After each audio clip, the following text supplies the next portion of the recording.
और एक शेर के माध्यम से कहना चाहता हूँ, भाई को आमंत्रित करना चाहता हूँ कि न संघर्ष न तकलीफ है, न संघर्ष न तकलीफ है, तो मजा है क्या जीने में। अरे तूफान भी थम जाएगा जब लक्ष्य रहेगा सीने में, जब लक्ष्य रहेगा सीने में। सर्वप्रथम तो आप सबका दिल की गहराइयों से स्वागत, अभिनंदन, धन्यवाद, खैर मकदम करता हूं, क्योंकि जो गर्मी है उसको मैं यहां बैठे महसूस कर सकता हूं। आप पिछले 4 घंटे से यहां डटे हुए हैं, हक वंचित समाज के पहरेदारों, बहुजन समाज के योद्धाओं, वीरांगनाओं, मेरी माँ बहनों, मैं दोनों हाथ जोड़ के आपको अभिनंदन करता हूं, स्वागत करता हूं आप सबका। आज की अध्यक्षता कर रहे भाई राजेंद्र भारती जी, मेरे छोटे भाई संचालन कर रहे शिवचंद्र भारती जी, हमारे लोकप्रिय प्रत्याशी और पूर्वांचल के शेर कहे जाने वाले चौधरी अमर सिंह जी,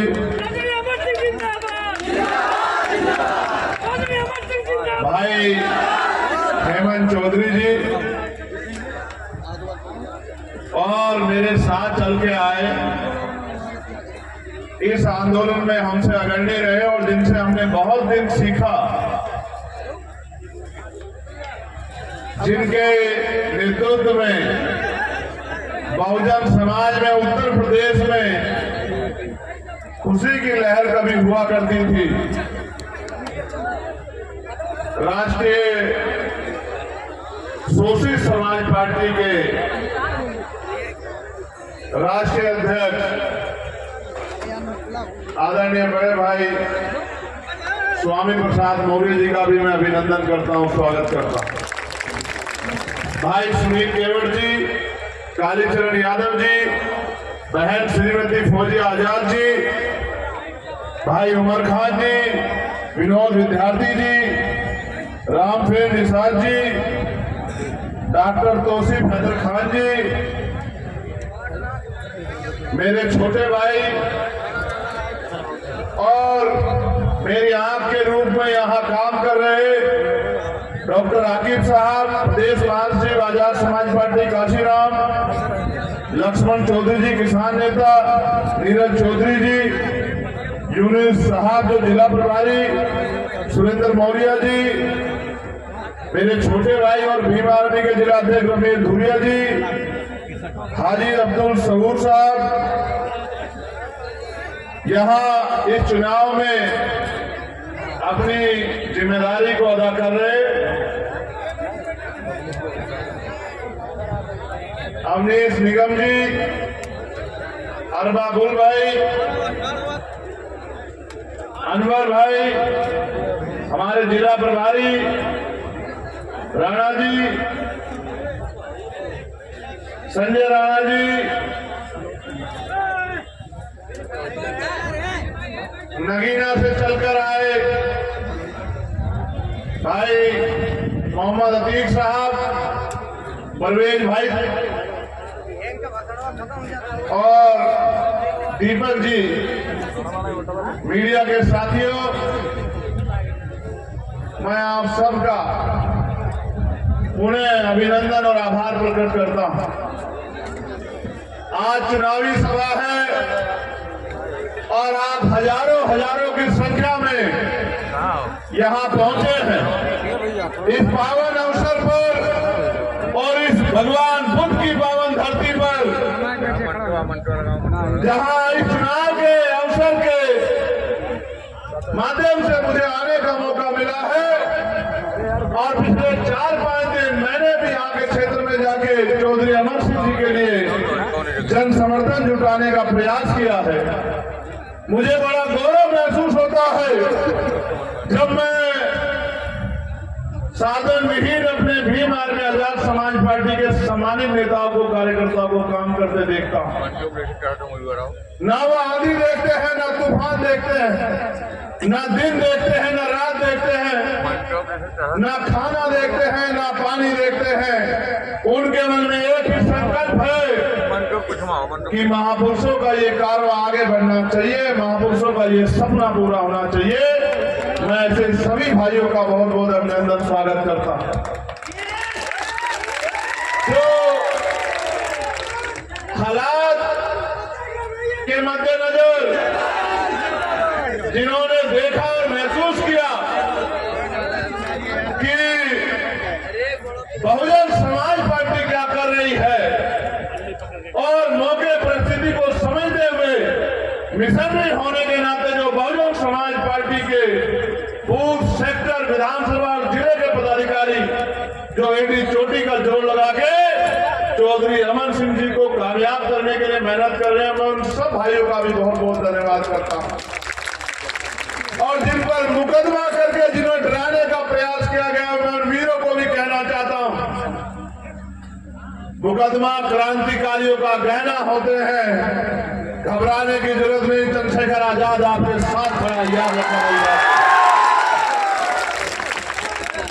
बहुजन समाज में जन्मे सभी संतों, गुरुओं, महापुरुषों को नमन करते हुए महामना गौतम बुद्ध, संत शिरोमणि सतगुरु रविदास जी महाराज, भगवान वाल्मीकि महाराज, गुरु नानक देव, संत कबीर, गुरु घासीदास, सामाजिक परिवर्तन के महानायक राष्ट्रपिता ज्योतिबा फूले, हम ऋणी हैं राष्ट्रपिता ज्योतिबा फूले के कि उन्होंने अपना पूरा जीवन, और मां सावित्रीबाई फूले ने अपना पूरा जीवन इस देश की महिलाओं को और हक वंचित समाज के बेटों बेटियों को पढ़ाने में और उनको आगे पैरों पे खड़ा करने के लिए अपना पूरा जीवन समर्पित कर दिया। हम आभार प्रकट करते हैं उनका। इसी कड़ी में आरक्षण के जनक, कुर्मी कुल के नायक छत्रपति साहू जी महाराज को भी हम लोग नमन करते हैं।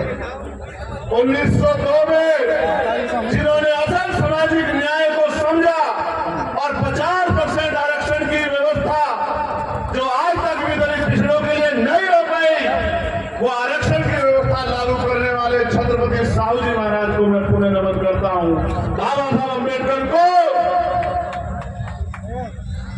मूक नायक पत्रिका जब उन्होंने निकाली, उनकी प्रिंटिंग प्रेस के लिए एक योगदान देकर पैरों पे खड़ा करने के लिए तैयार करने वाले और राजा राजशाही के उस समय में समाज को मार्गदर्शन देते हुए बताने वाले कि बाबा साहब अम्बेडकर, बाबा साहब डॉक्टर अम्बेडकर ही हक वंचित समाज के असली नेता हैं। ऐसे कुर्मी कुल के महानायक छत्रपति साहू जी महाराज को पुनः नमन, अभिनंदन, वंदन। ये जो रिश्ता आज में यहाँ निभाने आए, ये आज का नहीं है मेरे लोगों, ये भाईचारा बहुत पुराना है। जब मैं आगे आपसे बातें बताऊंगा तब मैं अपनी बात रखूंगा। मैं डॉक्टर बाबा साहब अम्बेडकर को नारी के मुक्तिदाता, भारतीय संविधान के रचयिता, हर कमजोर हक वंचित समाज की आवाज को आवाज देने वाले डॉक्टर बाबा साहब अम्बेडकर को भी नमन करता हूं। मैं नमन करता हूं सरदार वल्लभ भाई पटेल को। उनके जैसा नायक भी शायद इतिहास में दोबारा कभी पैदा ना हो, जिन्होंने आरएसएस की चाल को बहुत लंबे समय पहले समझा और आरएसएस पे बैन लगा के उनको निष्प्रभावी करने का काम किया। वरना जो दिन आज आपको देखने पड़ रहे लोकतंत्र में, ये दिन आप 50 साल पहले देख लेते अगर सरदार वल्लभ भाई पटेल इस आरएसएस को निष्प्रभावी ना करते। मैं महामना राम सिंह वर्मा, चौधरी महाराज सिंह भारती, सर छोटू राम, बाबू जगदेव प्रसाद कुशवाहा, जननायक कपूरी ठाकुर,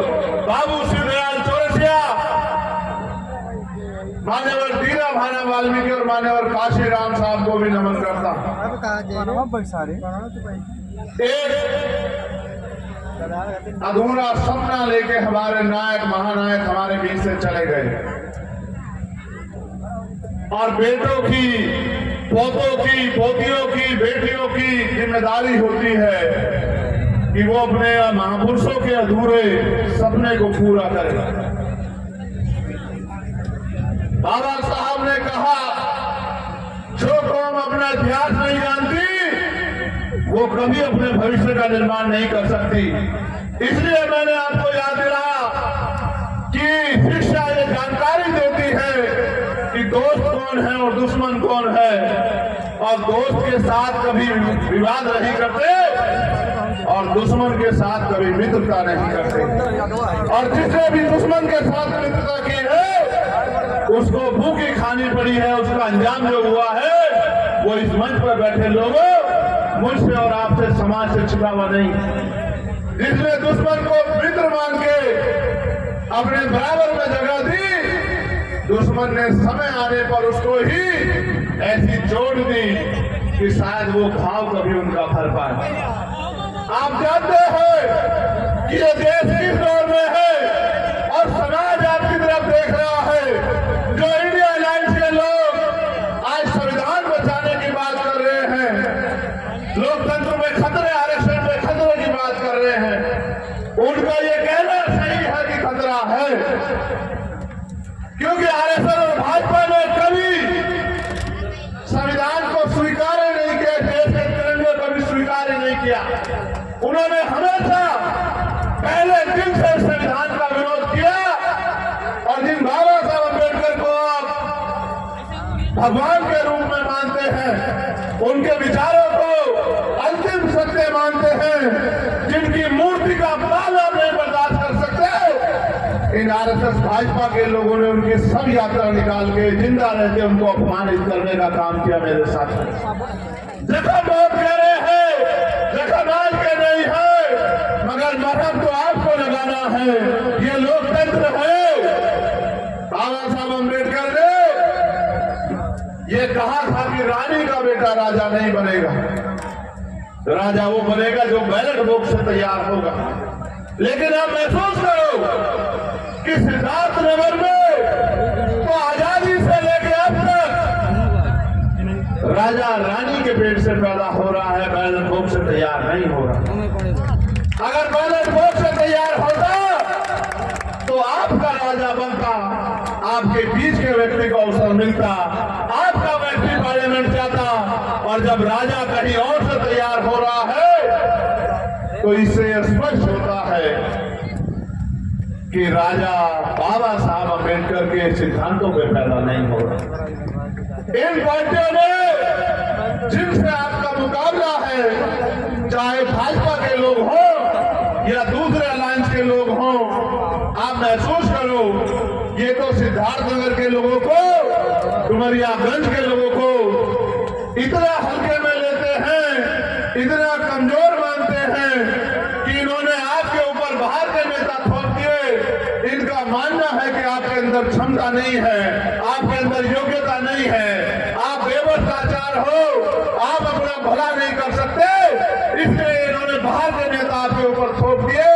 और बाहर के नेताओं का आप इतिहास देखो कि 15 साल में 15 बार पार्लियामेंट में आपने नहीं सुना होगा कि उन्होंने आपके हकों के लिए एक भी आवाज उठाई। मेरे मित्र हेमंत जी जब बोल रहे थे तो कह रहे थे कि यहाँ की सबसे बड़ी समस्या आग और पानी है। ये सच है कि आग और पानी समस्या है, लेकिन आप ये बताओ कि लोकतंत्र में जिनके पास ताकत होती है उनके पास तो सारी समस्याओं का हल होता है, फिर आपकी समस्याओं का हल क्यों नहीं हुआ? क्योंकि उसका एकमात्र कारण ये है कि जिनका दल होता है उनमें बल होता है, और जिनके पास बल होता है उन्हीं की समस्याओं का हल होता है। जिनका नेता कामयाब होता है उनके समाज का हाथ नहीं फैलता। हम दलित, पिछड़े, आदिवासी और मुस्लिम, सिख, ईसाई तमाम जो है बुद्धिस्ट, जो धार्मिक अल्पसंख्यक है, ये तमाम वर्गों के लोग इन बैरूपियों पे भरोसा करते हैं और हर साल ठगे जाते हैं। हर 5 साल में चुनाव होता है। मेरी माएं बहनें बड़ी संख्या में बैठी हैं, अपने दिल पे हाथ रख के बताओ, क्या चुनाव के बाद 5 साल तक ये लोग कभी हमारे बीच में आते हैं? हमारे उजड़े हुए घर देखते हैं, हमारा भूखा पेट देखते हैं, हमारे साथ जो चुन जाती 5 साल होती है उसकी खबर लेते हैं, हमारा दुख सुख देखते हैं। इनको एक ही मतलब है कि ये वोट ले और वोट लेके गायब हो जाए। वोट शक्ति का नाम है, वोट लोकतंत्र में आपका हथियार है। इस वोट से चाहे तो आप जुल्म करने वाले को ताकतवर बना दो या फिर जुल्म का मुकाबला करने वाले अपने बीच के चौधरी अमर सिंह को ताकतवर बना दो। ये आपके हाथ में है। मैं तो आपके ऊपर तरस आ रहा है मुझे, मेरे दलित पिछड़े समाज के लोगों। भाई अगर एक बार जानवर को भी कहीं से नकार दिया जाए, उसका रास्ता रोक दिया जाए, उसको भगा दिया जाए, तो वो भी दोबारा उधर मुंह नहीं करता। आजादी के इतने साल बाद तक भी इन्होंने आपकी अस्मिता के साथ खिलवाड़ किया, आपका अपमान किया और बाहरी लोग आपके ऊपर थोपते रहे। एक पिछड़े के बेटे को आज तक मौका नहीं दिया और आप इनके चक्कर में आते रहे, इनको वोट देते रहे, इनको कामयाब बनाते रहे। तो मैं उनकी गलती कम मानता हूं और अपने लोगों की गलती ज्यादा मानता हूं। अगर आपने समझदारी दिखाई होती तो जैसा चौधरी अमर सिंह ने कहा कि 15 साल वाला 15 घंटे यहाँ नहीं टिक पाता, अगर आपने जिम्मेदारी अदा कर दी होती। लेकिन इस बार आपने जिम्मेदारी अदा करने की ठानी है, तो मैं आपको कहना चाहता हूं कि 15 घंटे काउंटिंग नहीं चलेगी। चौधरी अमर सिंह 15 घंटे की काउंटिंग से पहले लाखों वोट से डुमरियागंज लोकसभा जीत कर आएंगे। इस बात का मुझे भरोसा। जब मैं यहां आया और गांव-गांव गया, एक शिकायत तो मुझसे की गई कि भाई अभी तक प्रत्याशी हमारे बीच नहीं पहुंचा। लेकिन मैं आपसे बताना चाहता हूं कि लोकसभा का चुनाव बहुत बड़ा चुनाव है। जितना दौड़ सकता है प्रत्याशी, मैं देख रहा हूं कि वो आपकी पीड़ा को अपनी पीड़ा समझते हैं और रात को 3-3, 4-4 बजे तक लोगों के बीच में जाके 5-5 बजे तक, मैं तो खुद रात को 3:30 बजे आया। मैंने महसूस किया कि वो अपनी तरफ से पूरा प्रयास कर रहे हैं, लेकिन कुछ जिम्मेदारी आपकी भी बैठती है। क्या ये लड़ाई अकेली चौधरी अमर सिंह की है? जरा दोनों हाथ उठा के बताओ, लड़ाई अकेली चौधरी अमर सिंह की है? अगर अमर सिंह जी यहां से जीत कर जाएंगे तो क्या पार्लियामेंट में आपकी आवाज मजबूत नहीं होगी? आप महसूस करो, लोकतंत्र को समझो, अपनी वोट की वैल्यू को समझो। बाबा साहब ने जब संविधान सौंपा तो एक शंका जाहिर की, कहा राजनीति में 1 वोट 1 वैल्यू, राजनीति में तो हम लोग बराबर हो जाएंगे। लेकिन जब तक देश में गौर करना मेरे नौजवान साथियों, जब तक इस देश में सामाजिक गैर बराबरी रहेगी, जाति के आधार पर आर्थिक गैर बराबरी रहेगी कि एक आदमी इतना अमीर है कि उसके पास कितनी संपत्ति उसको ये भी नहीं पता, और एक आदमी इतना गरीब है जिसपे खाने के लिए अन्न की व्यवस्था नहीं है। जब तक ये गैर बराबरी रहेगी, एक आदमी ऐसा है जिसपे 4000 बीघे जमीन है और एक आदमी ऐसा है जिसपे रहने के लिए या मरने के लिए 2 गज जमीन भी नहीं है। जब तक ये गैर बराबरी रहेगी तब तक राजनीतिक लोकतंत्र, सामाजिक लोकतंत्र नहीं बन पाएगा। इसका मतलब ये है कि भारतीय लोकतंत्र लोकतंत्र नहीं है, धनतंत्र है। पैसे वाले लोग राजनीति में कामयाब होते हैं। प्रधान से लेकर प्रधानमंत्री का जब चुनाव होता है, एक से एक बड़ा पैसे वाला हमारी वोटों का सौदा करने के लिए अनेक पार्टियों से टिकट लेके आता है। जब राजतंत्र था, आपको कुर्सी में बैठने नहीं दिया जाता था। राजा महाराजाओं के बच्चे बैठते थे, गन्ना सेठों के लोग राज करते थे। आज तो लोकतंत्र है, आज आपको कुर्सी में बैठने से कौन रोक रहा है? अगर आप अपनी जिम्मेदारी को समझो, वो खतरा अभी टला नहीं है। आप महसूस करो, कोई मिल वाला, कोई फैक्ट्री वाला, कोई उद्योग धंधे वाला, कोई मीडिया वाला, कोई लखनऊ से आगे, कोई गोरखपुर से आगे, कोई दिल्ली से आगे आपकी और जब आपको मुसीबत में जरूरत होती है तो आपको ठेंगा दिखा के भाग जाता है। इन लड़ाई से आपके जीवन में क्या बदलाव हो रहा है आप बताओ। आज आप इतनी बड़ी संख्या में जुटे हो तो मेरा मन गदगद है कि आपके मन में भी वही चल रहा है जो मेरे मन में चल रहा है। आपके अंदर भी पीड़ा है, मेरे अंदर भी पीड़ा है, इस मंच पर बैठे हर आदमी के मन में पीड़ा है। हर आदमी ये चाहता है कि बदलाव हो और बाहरी लोगों को जवाब मिले, लेकिन यहाँ मंच पे बैठे लोग जवाब नहीं दे सकते। जवाब डुमरियागंज की जनता देगी, क्योंकि ईवीएम का बटन आपको दबाना है। आप महसूस करो, आज नौजवान बेरोजगार है। पेपर कोई भर्ती आ जाए, दरोगा की हो, पुलिस की हो, पटवारी की हो, सेक्रेटरी की हो, मास्टर की हो, कोई एक भर्ती ऐसी नहीं इस भारतीय जनता पार्टी की सरकार में जो जिसमें पेपर लीक ना हुआ। दरोगा की भर्ती में भ्रष्टाचार हुआ, कोई लड़ने नहीं आया। अगर लड़ने कोई आया तो चंद्रशेखर आजाद। 69,000 शिक्षक भर्ती में घोटाला हुआ, 20,000 पद दलित पिछड़ों के छीन लिए गए। वो बच्चे बच्ची इको गार्डन में ठंडों में बैठ गए, कोई सुनने वाला नहीं, सब नेता खामोश हो गए। कोई आवाज उठाने आया तो चंद्रशेखर आजाद, जिसने 5 दिन तक उनके साथ उसी खुले आसमान में अपनी जान की परवाह करते हुए उनके बीच में रह के आंदोलन किया और एक बड़ा आंदोलन करके सरकार को मजबूर किया कि 6,800 बच्चों को नौकरी मिले। जिस दिन 6,800 बच्चों को नौकरी मिल गई, उनकी लिस्ट जारी हो गई। मैं लखनऊ में था और हमारे पत्रकार साथी नीरज जी भी लखनऊ में थे। मैं उस इको गार्डन में गया, उनकी आंखों से आंसू की जगह खुशी के आंसू बह रहे थे और वो मेरे गले से लिपट गए। वो बहनें मेरे हाथ पकड़ के चूमने लगी, मुझसे कहने लगी, भैया चंद्रशेखर आजाद, आप ना होते तो ये नौकरी हमारे घर तक नहीं पहुंच पाती। क्योंकि जब हम इन भाजपा के दफ्तर में जाते थे तो ये हमारी चोटी पकड़ के हमें पीटते थे, हमारे हाथों में लाठियां मारते थे, हमारे कपड़े फाड़ देते थे। ये कहने को तो हमारे समाज के हैं, लेकिन ये हमारे किसी काम के नहीं है। तो आप थे तो भैया नौकरी मिल गई, लेकिन उनकी खुशी ज्यादा दिन तक उनके चेहरों में नहीं रह पाई, क्योंकि सरकार ने कोर्ट के जरिए उनकी नौकरी पे स्टे लगा दिया।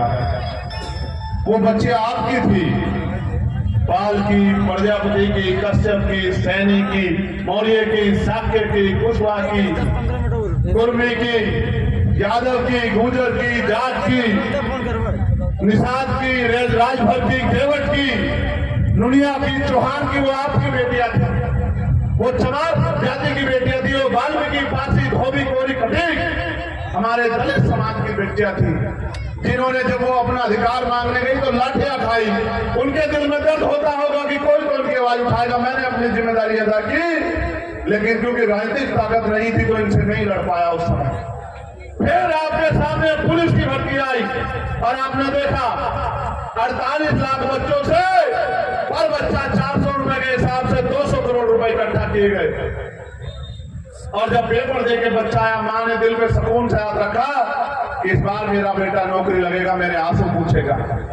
पिता ने जो फावड़ा, जो चद्दर कमर पे रखी थी, किसान ने निकाल के रखी कि इस बार मेरा बेटा कामयाब हो जाएगा। लेकिन जब पेपर दे के आया तो पता लगा पेपर लीक हो गया। पहले तो मुख्यमंत्री कहते रहे कि जो झूठ फैला रहे हैं हम उनको बख्शेंगे नहीं, फिर अपने आप भर्ती को पोस्टपोन किया। इसलिए पोस्टपोन किया क्योंकि झूठ बेनकाब हो गया, भर्ती में चोरी हुई थी, घोटाला हुआ। ये सरकार ने दिया, पटवारी बना दिए, सेक्रेटरी बना दिए और भर्ती भी नहीं आई, लोगों को खबर भी नहीं हुई। ये बात मैं आपको इसलिए बता रहा हूं क्योंकि जब मैं गांव में जाता हूं तो मुझे नौजवान कहते हैं भैया हम बेरोजगार हैं, लेकिन मेरे भाइयों, मेरे हाथ में वो ताकत नहीं है। मैं सच कह रहा हूं, आप मुझसे मेरे खून का एक कतरा मांग लो, मेरी एक सांस मांग लो, मैं दे दूंगा, लेकिन अभी मेरे हाथ में वो ताकत नहीं कि मैं आपको रोजगार दे सकूं। वरना वचन देके कहता हूं कि हर कोई किसी घर में एक भी बच्चा बेरोजगार नहीं रहेगा। ये चंद्रशेखर आजाद का वचन है आपको दरिद्र। अभी मेरे हाथ में वो ताकत नहीं है। हाँ, ये अलग बात है कि आपने नगीना में मुझे ताकत देने का काम किया, जो 4 तारीख को परिणाम के रूप में आएगा। मैं आपसे इस मंच के माध्यम से चौधरी अमर सिंह जी के साथ बड़े भाई स्वामी प्रसाद मौर्य जी के लिए भी समर्थन मांगता हूं कि अगर कुशीनगर में आपका कोई दोस्त साथी रिश्तेदार रहता हो तो उसको कह देना कि स्वामी प्रसाद मौर्य जी नहीं लड़ रहे, चंद्रशेखर आजाद लड़ रहा है, हमें उनके सम्मान की रक्षा करनी है। ये बात इसलिए कह रहा हूं कि जब हम 1, 2, 3 भाई वहां खड़े हो जाएंगे पार्लियामेंट में जाके, किसी की मां ने दूध नहीं पिलाया कि संविधान के खिलाफ एक कलम चला ले। मेरी बात को देखो, मैं आपसे सच कह रहा हूं, ये भारतीय जनता पार्टी के लोगों ने पूरा देश गिरवी रख दिया है। आज हमारा बॉर्डर सुरक्षा में नहीं है। अग्निवीर लाके दलित पिछड़ों के बच्चों को जो सेना में चले जाते थे, एक तरफ सेना का मनोबल गिराया, दूसरी तरफ वो नौकरी भी हमसे छीन ली। आप बताओ, 400 रुपए की मजदूरी करने के बाद क्या हम इस देश में सुख सुविधा का जीवन प्राप्त कर सकते हैं क्या? आगे तो मजदूरी भी नहीं मिलेगी क्योंकि मशीनों का समय आ गया है और मालिक ये चाहता है कि मजदूर तन का पैसा कम ले, काम समय पे कर दे। मशीनों का दौर आ गया है। मेरी बात पे गौर करना। जो काम एक परिवार मिलकर 10 दिन में करता था, वो मशीन 1 दिन में कर देती है। आगे मजदूरी भी नहीं मिलने वाली, तो आप किस तरह से आगे बढ़ोगे? एक ही जरिया था दलित पिछड़ों आदिवासियों पे आरक्षण नियुक्ति में, इसके कारण हम आगे बढ़ रहे थे। ये आरक्षण भी लगभग हमसे छीन लिया गया है क्योंकि भर्ती आती है, ईडब्ल्यूएस तो पूरा लागू होता है, लेकिन ओबीसी और एससी का आरक्षण 4 या 5 या 3% मुश्किल से लागू होता है, उसमें भी घोटाले हो जाते हैं। ये जो लोग इंडिया अलायंस के लोगों ने बड़ी बड़ी बातें की, एक बात मुझसे चुभी है और मैं दिल में कोई बात नहीं रखता। कांग्रेस के एक बड़े नेता ने कहा, अभी उनकी वीडियो वायरल हो रही है, मैं उनको सलाह भी दूंगा कि उन्होंने ये कहा अगर वो बंद कमरे में कोई अपनी डिबेट कर रहे हैं, कोई चर्चा कर रहे हैं, तो उसका प्रदर्शन ना करे, किसी के सम्मान को ठेस पहुंच सकती है। उन्होंने कहा कि काशीराम बिना दलित एस्पिरेशन के कुछ नहीं है। उनको नहीं पता कि काशीराम एक व्यक्ति नहीं है, हमारे लिए वो हमारे रहबर है। मान्यवर काशीराम, शायद उनके जैसा बिरला कोई दुनिया में पैदा हो जिन्होंने समाज में क्रांति पैदा कर दी। ऐसे मान्यवर काशीराम साहब का नाम भी सम्मान से लेना चाहिए। आपके बंद कमरे की डिबेट है, आप बड़े लोग हो, आप कह सकते हो, लेकिन हम भी इज्जत रखते हैं। हमारे दिल में भी अपने महापुरुषों के प्रति सम्मान है। किसी के सम्मान से खिलवाड़ नहीं करनी चाहिए। ये बात मेरी उनको सलाह के तौर पर, मेरा उनसे कोई झगड़ा नहीं है, मगर ये बात मैं इसलिए कह रहा हूं, भले इंडिया अलायंस के लोगों ने मुझे मेरे समय पर आके धोखा दे दिया, मदद लेकिन कोई बात नहीं। उन्होंने मुझे धोखा दिया, मैंने जनता से अलायंस कर लिया। मैंने जनता से वो कहा कि आप मुझे मौका दे दो, आप मेरे ऊपर एहसान कर दो, फिर मेरा हुनर देखना। उन्होंने मुझे आशीर्वाद दे दिया, इनके एडी चोटी के जोड़ लगाने के बाद आशीर्वाद दे दिया। लेकिन मैं आपसे कहना चाहता हूं और आपके माध्यम से उनको भी कहना चाहता हूं, आज वो संविधान बचाने की बात कर रहे हैं। जब ईडब्ल्यूएस लागू हुआ तो उन्होंने बड़े बड़े हाथ उठा के समर्थन किए थे। हम सब जानते हैं कि क्या सच है और क्या झूठ, हम जानते हैं कि ईडब्ल्यूएस भारतीय संविधान की हत्या थी, हमारी हिस्सेदारी में डाका था और आपने बड़े बड़े हाथ उठा के समर्थन किया। लेकिन जब हम 52% पिछड़े वर्ग के लिए आरक्षण मांगते हैं तो आपके मुंह में दही जम जाता है।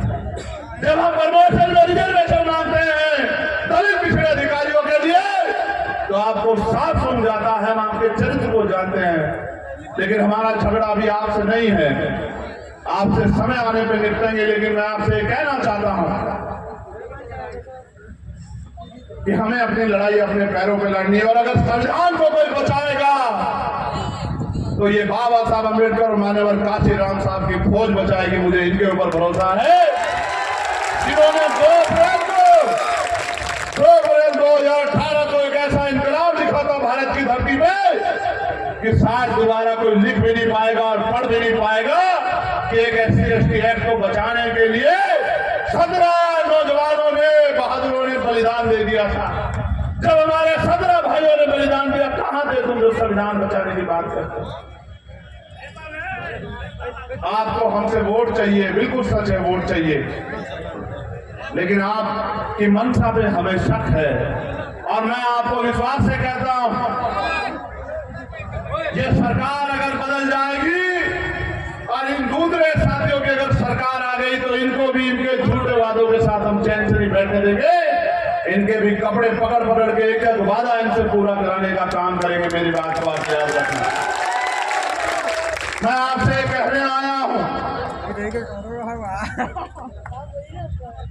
एक प्रत्याशी गोरखपुर से आए और गोरखपुर वालों ने गोरखपुर वाले ने क्या इलाज कर रखा है पूरे उत्तर प्रदेश का, ये छिपावा नहीं, बिल्कुल छिपावा नहीं है। आप दूसरे गोरखपुर वाले के चक्कर में मत पड़ जाना, क्योंकि क्षेत्र क्षेत्र में बड़ा मेल होता है और ऐसा भी नहीं पता कहीं आप भाजपा को हराने के लिए गोरखपुर वालों के बारे में सोचो और गोरखपुर वाले आपस में अपने बारे में सोचे। ऐसा ना हो जैसे उनके दूसरे साथी चले गए राज्यसभा के चुनाव के बाद ये भी ना चले जाए, उनके बराबर में ना जाके बैठ जाए भाजपा वालों की, ये भी सोच लेना वोट देता है।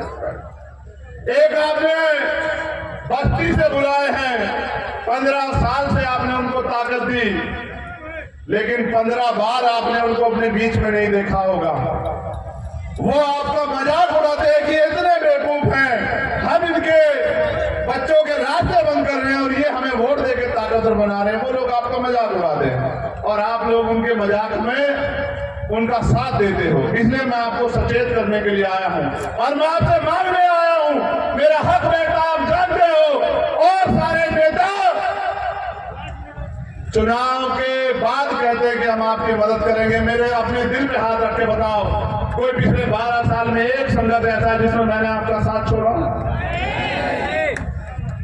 चाहे वो सबीरपुर का मामला हो, सहारनपुर का मामला हो, चाहे वो हाथरस का मामला हो, उन्नाव का मामला हो, दिल्ली का मामला हो, चाहे दिल्ली में सदगुरु रविदास जी महाराज के गुरु घर को अस्मिता के साथ खेला गया हो,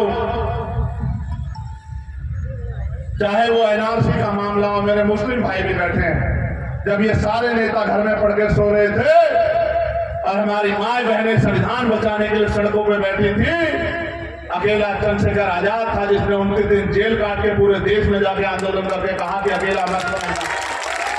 वो अलग बात है कि आपको इनमें सियासी रहनुमा नजर आते हैं जो आपको चुनाव के बाद धोखा देते हैं, लेकिन मैंने कभी आपका साथ नहीं छोड़ा। अखलाक का मामला हो, पहलू का मामला हो, नजीब का मामला हो, नजीर का मामला हो, नासिर जुनैद का मामला हो, मौलाना साद साहब के साथ का मामला हो, तबलीगी जमात का मामला हो, मौलाना कलीम सिद्दीकी का मामला हो, चाहे पूरे देश में चाहे हिजाब का मामला हो, जहां आपकी अस्मिता पे बात आई, जहां बहन बेटे के सम्मान पे बात आई, मैंने जान की बाजी लगा दी, लेकिन कभी आपको अकेला नहीं छोड़ा। आप जानते इस बात और मैंने वोट के लिए नहीं किया कभी ये, मैंने हमेशा अपने मन में ये दृढ़ संकल्प किया कि मैं अपने महापुरुषों के रास्ते पे चलूंगा और अपने जीवन का एक कण लगा दूंगा आपकी सेवा में। लेकिन मैं जब गांव देहात में जाता हूं, माओ के उतरे हुए चेहरे देखता हूं, बहनों के चेहरों पे आंसू देखता हूं आंखों में, बुजुर्गों के चेहरों पे उतरे हुए चेहरों और आंसू देखता हूं और ये सोचता हूं कि ये दिन कब बदलेंगे। 70 साल से आप लोग व्यवस्था का दरवाजा खटखटा रहे हो कि हमारी बात सुन लो, हमारी बात सुन लो, हमारी बात सुन लो, लेकिन कभी 70 सालों में इन्होंने आपकी तरफ पलट के नहीं देखा। मैं आपसे कहना चाहता हूं, समय दरवाजा खटखटाने का नहीं, दरवाजे को तोड़ देने का समय आ गया, क्योंकि लोकतंत्र में आपके हाथ में वोट है। तोड़ दो दरवाजा, वो गुलामी की बेड़ियां तोड़ दो जो बेड़ियां आपको और आपके क्षेत्र को अति पिछड़ा कहलाने में मजबूर करती। मेरे साथियों, एक दो समस्याएं भी मेरे सामने रखी गई हैं, लेकिन कुछ बुनियादी बातें भी मुझे आपसे करनी है।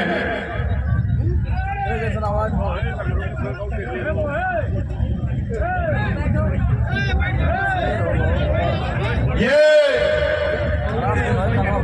आपको याद होगा, इस देश में परंपराएं थी, विधवा विवाह, बाल विवाह, सती प्रथा, लेकिन जो परंपराएं बुरी होती है उनको तोड़ना पड़ता है, नहीं तोड़ना पड़ता? तोड़ना पड़ता है, नहीं तोड़ना पड़ता? ये परंपरा जो बाहरी की है, इसको भी आपको तोड़ना पड़ेगा अगर आपको इज्जत सम्मान की जिंदगी चाहे तोड़ दोगे नहीं तोड़ दोगे? दोनों हाथ उठा के बताओ, तोड़ दोगे नहीं तोड़ दोगे? बहुत अच्छे।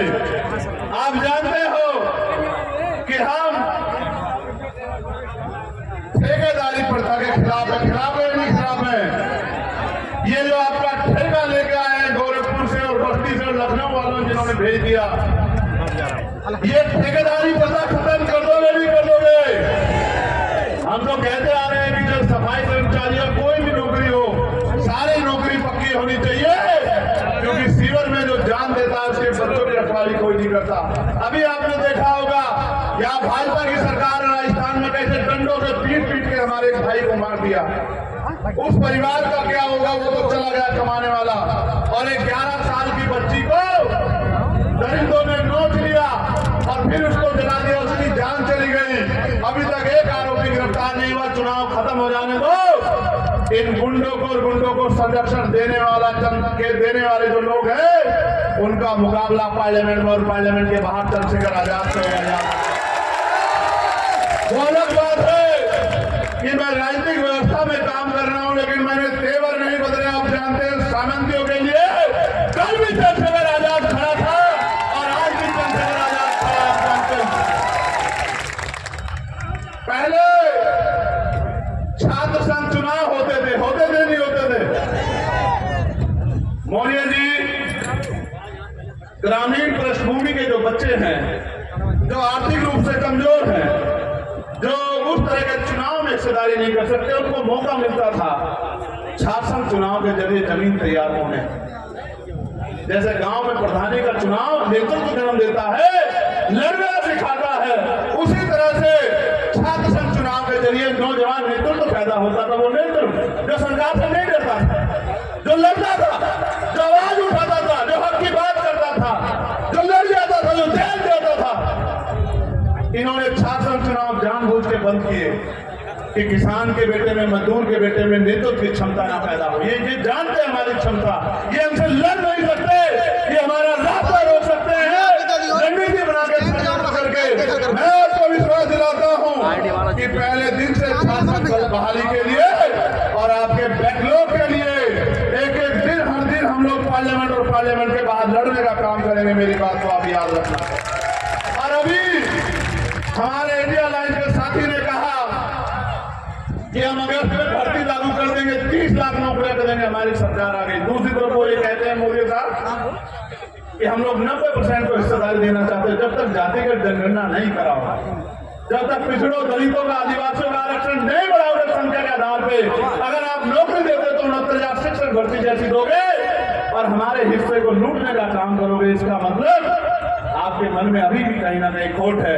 मैं आपको विश्वास दिलाता हूं कि ये दलित पिछड़ों का आरक्षण जिसका जिक्र वो करते हैं, पहले दिन से हम लोग दलित पिछड़ों के जातिगत जनगणना कराने के लिए आदिवासियों के संघर्ष करने का काम करेंगे, मजबूर कर देंगे सरकारों को। एक यहाँ पर ये धुरिया जाति है, धुरिया गौंड जाति, जो अनुसूचित जनजाति का प्रमाण पत्र 2008 तक बनता था, अब ये सिद्धार्थनगर में नहीं बनता। अपने मूल संवैधानिक अधिकारों से समाज वंचित है। मैं आपको विश्वास दिलाता हूं धुरिया समाज के लोगों, आपको अनुसूचित जनजाति का सर्टिफिकेट मिले और आपके संवैधानिक अधिकारों का हनन ना करे, इसके लिए भी हम लोग लड़ने का काम करेंगे।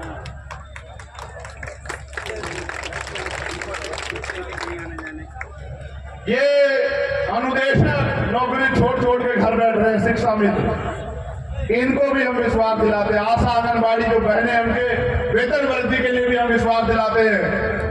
भोजन माता जो है, उनके वेतन वृद्धि के लिए भी हम विश्वास दिलाते हैं। जो 500 रुपए पेंशन मिलती है महिलाओं को, बुजुर्गों को, विधवाओं को, विकलांगों को, उसके लिए भी हम लोग विश्वास दिलाते हैं कि 500 रुपए में तो एक अच्छा सा जूता भी नहीं आता, जो सरकारें मजाक उड़ाती हैं और 5 किलो राशन देके हमारे वोट को ठगने का काम करती हैं।